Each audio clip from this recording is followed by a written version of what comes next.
আসসালামু আলাইকুম বিসমিল্লাহির রহমানির রহিম সবাইকে স্বাগতম আমার চ্যানেলে। শুভ সকাল। রান্নাঘরে চলে আসলাম, আলুটাও কেটে নিয়েছি। আলু ভাজি করব আর সিদ্ধ আটা রুটি বানাবো আর ডিম পোস্ট করে দিব না। এই সকালের নাস্তা। আলুটা ধুয়ে নে, তারপরে আলু ভাজিটা বসিয়ে দিব।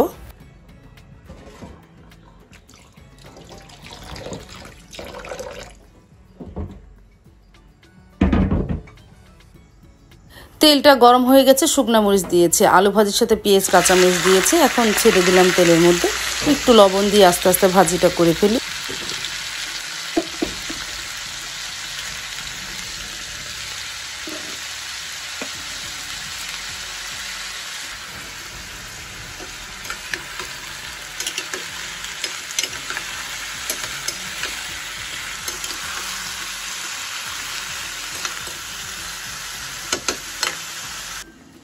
পানিটাও বলক এসে গেল, এখন আটাটা সিদ্ধ করে নিই।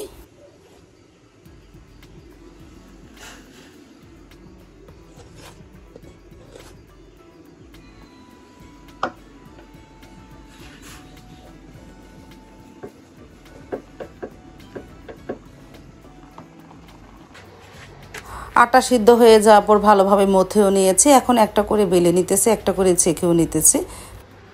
আর পাশের চুলায় চাও বসিয়ে দিয়েছি। তারপর তো মাকে ডাক দিলাম, সকালে নাস্তা খেতে বসে পড়ছে মা, সাইদুল বাবা, আমিও তাদের সাথে খেতে বসে পড়বো। আর মেয়ে দুজন তো একজন ঘুমাচ্ছে, আরেকজন স্কুলে চলে গেছে, সাবা স্কুলে গেছে, আর সারামণি শুয়ে আছে। তারপরে এই যে আমি ডিম পোচ আর আলু নিয়েছি। সাইদুল বাবা ডিম পোচ তেমন একটা খেতে চায় না, সে আলু ভাজি দিয়ে আর হালুয়া ছিল ফ্রিজে, তাই দিয়ে খেয়ে নিল সকালের নাস্তা।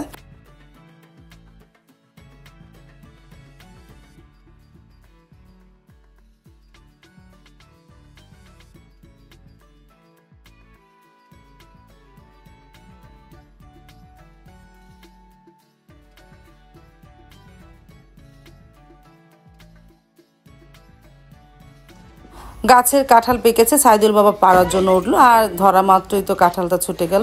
তারপরে বড় ভাই ধরলো।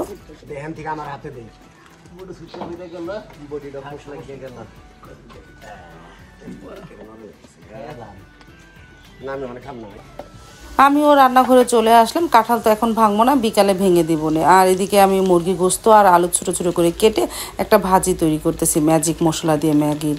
এই ভাজিটা সাবা আবার খুব পছন্দ করে, ও বলেছে রুটি দিয়ে খাবে। ও তো স্কুলে গেছে, স্কুল থেকে এসেই খাবে না। ওদের তো স্কুলে এখন হাফ ক্লাস হচ্ছে, কারণ ক্লাস 10 এদের পরীক্ষা চলতেছে, ওদের ফুল ক্লাস চলতেছে না। এই জন্য তাড়াতাড়ি আসবে, এই জন্য মনে করলাম ভাজিটা তৈরি করে রাখি।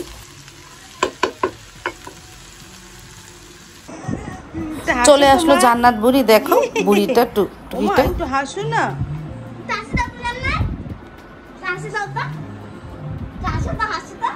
আমার দিকে তাকাও তো। সাইদুল কই গেছে? বাপান কই গেছে? আমার মায়া বসছে রে।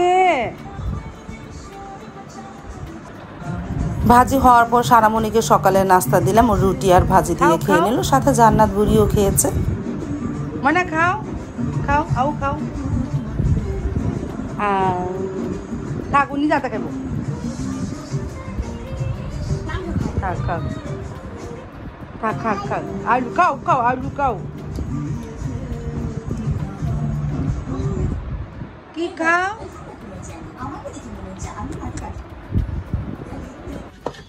তারপর তো ঘন্টা দুয়েক পর আমি রান্নাঘরে চলে আসলাম, কি রান্না করব। আর বাহিরে তো প্রচণ্ড রৌদ্র, আর দুদিন কাছে 3 দিন যাবত অনেক গরম।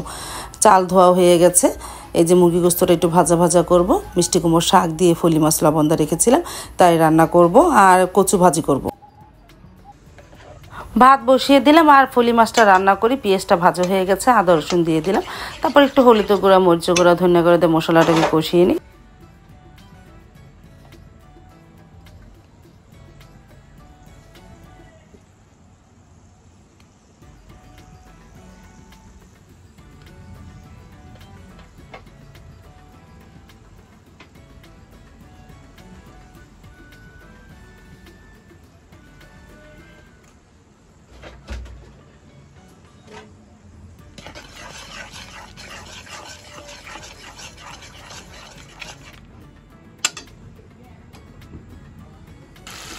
মশলাটা ভালোভাবে কষানো হয়ে গেল, দিয়ে দিলাম মাছ, তারপরে শাকও দিয়ে দিব।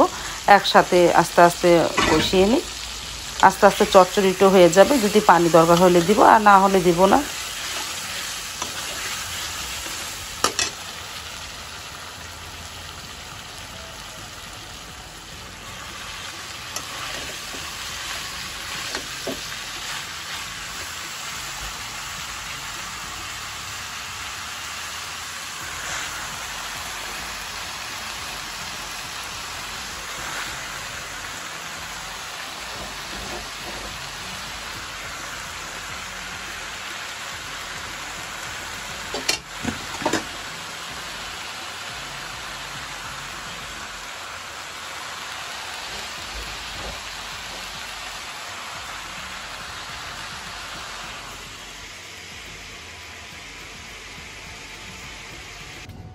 আর এই যে সাইদুলের বাবা আম এনেছিল গতকালকে, এখন এই আমগুলি মানে কাটবো, কেটে মেখে রেখে দেবো। আর এই যে কচু সিদ্ধ করা হয়ে গিয়েছিলো, আজকের জন্য কিছু রেখেছি, বাকিটা ফ্রিজে রেখে দিয়েছি। আর এই যে আস্তে আস্তে ফলি মাছ দিয়ে মিষ্টি কুমড়োর শাক দিয়ে চচ্চড়িটা হচ্ছে, পানিটা শুকিয়ে ফেলবো। আর ভাতটা প্রায় হয়ে গেছে, ঠিকা দিব।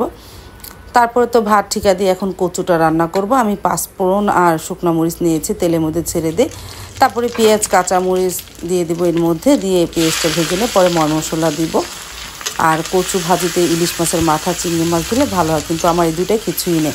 এই জন্য পাঁচফোড়ন দিয়ে বাগার দিয়ে কচুটা ভাজি করলাম। তারপর তো পেঁয়াজটা ভাজা হয়ে গেল, এখন একটু আদা রসুন দিব, একটু হলুদ গুঁড়া, মরিচ গুঁড়া, ধনিয়া গুঁড়া, মশলাটাকে একটু কষিয়ে নিব।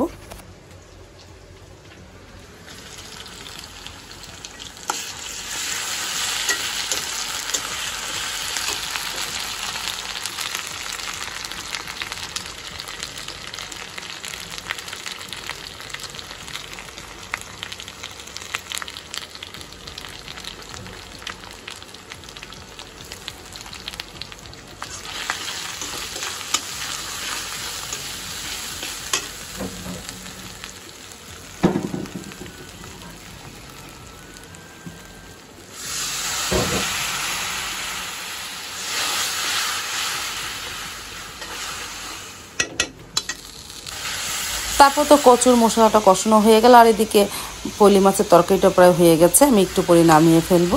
এখন এর মধ্যে কচু দিয়ে আস্তে আস্তে কচু ভাজিটা করে, আর পানি দিব না। মশলাটা ভালোভাবে কষিয়ে নিয়েছেন, আর পানি দিব না। আর কচুর মধ্যে যতটুকু পানি আছে আস্তে আস্তে ভাজি করতে করতে সেটা শুকিয়ে যাবে। আঠালো হয়ে গেলে তখন নামিয়ে ফেলবো। কচু ভাজি করতে অনেকটাই সময় লাগে, আর জালটা মিডিয়াম আঁচের থেকেও একটু কম দিতে হয়।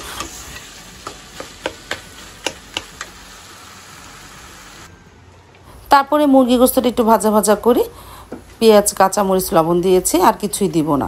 এখন তেলের মধ্যে ছেড়ে আস্তে আস্তে ভাজা ভাজা করব। যেহেতু ফলি মাছ রান্না করেছি, ছোটো মেয়ে তো খায় না, আর মাও তেমন একটা খেতে পারে না ফলি মাছ, এই জন্য মুরগিটা একটু ভাজা ভাজা করে দিলাম। আজকে আর রান্না করলাম না। এই ভাজা ভাজা মুরগি সারামণি খুব, মাও খুব পছন্দ করে, সারামণি তো পছন্দ করেই।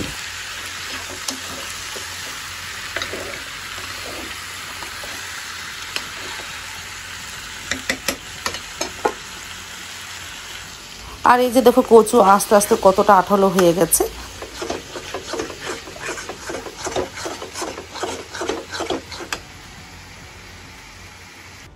আর এদিকে আমি কাসন্ত আর কাঁচামরিচ দিয়ে আমও মেখে ফেললাম। আমগুলি একটু মিষ্টি, অতটা টক না। কচু ভাজিটাও হয়ে গেছে, বাটিতে বেড়ে রেখেছি। আর এদিকে আস্তে আস্তে মুরগি ভাজাটাও প্রায় হয়ে এসেছে, আর একটু ভাজা ভাজা হলে নামিয়ে ফেলবো। দুপুরে রান্নাটা কমপ্লিট করে ফেলাম। কি রান্না হলো আজকে? কচু ভাজি করেছি, মিষ্টি কুমড়োর শাক দিয়ে ফলি মাছের চচ্চড়ি, মাংস ভাজা আর ভাত, এই দুপুরের মেনু। অনেক গরম। তারপর তো সাইদুলের বাবা চলে আসলো দোকান থেকে, এনেছে সাথে করে লোহা জাম। এটা আমরা বড় জামকে লোহা জাম বলি। জামগুলো খুব টসটসা ছিল, কিন্তু আর বাবা বলতেছে আর একটু মজুক, তাহলে খেতে ভালো লাগবে। অবশ্যই একটু কষ কয় 2 দিন রেখে দাও, একটু মজলে ভালো লাগবে। জামগুলো দেখে আমার মনটা ভরে গেছে, এত বড় বড় জাম। তারপরে সাইদুল বাবাকে আম মাখা দিলাম, সে বসে বসে খেয়ে নিল। একটু মজলে চাকচাক করে একটা খেতে ভালো লাগবে।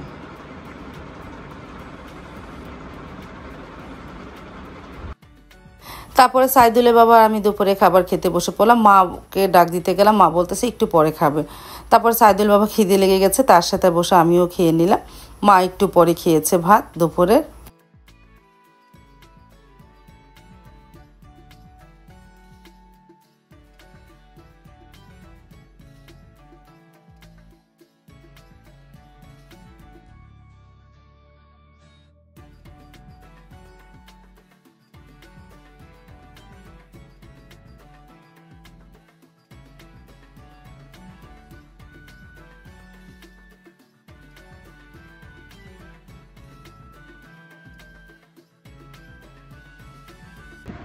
তারপরে শাক নিয়েছি, ফলি মাছের তরকারিটা অনেক মজা হয়েছে। শাকগুলো তো অনেক নরম ছিল, খেতে খুবই ভালো লেগেছে। আর এই শাকটা তো এনেছি কায়তারা থেকে, আমার মাম্মি শাশুড়ি দিয়েছিল। সেই শাক দিয়ে ফলি মাছের চচ্চড়ি করেছি। তারপরে বিকেল দিক দিয়ে কাঁঠাল ভাঙলাম, কাঁঠাল ভেঙে ইবাদের ঘরে দিয়ে আসলাম। আর ভেঙে রেখেছে, আমি তো হাঁটতে বেরিয়ে যাব। তারপর তো হেঁটে চলে আসলাম। আসার সময় ছোলা বুট নিয়ে এসেছি, মানে ভুনা করা ছোলা বুট কিনতে পাওয়া যায়, নিয়ে আসলাম। সেটা মুড়ি দিয়ে মেখে খেলাম। আমি, সাবা, সারামণি খেয়েছে অল্প। জান্নাত বুড়ি, দেখো জান্নাত বুড়ি শুধু মুড়ি খাচ্ছে, ও মুড়ি খুব পছন্দ করে খায়। এখন ভালোভাবে মেখে নিয়ে মুড়ির সাথে ছোলা বুটটা তারপরে খাবো না। তারপর তো মাখা হয়ে গেছে, এই যে এখন খেয়ে নিতেছি।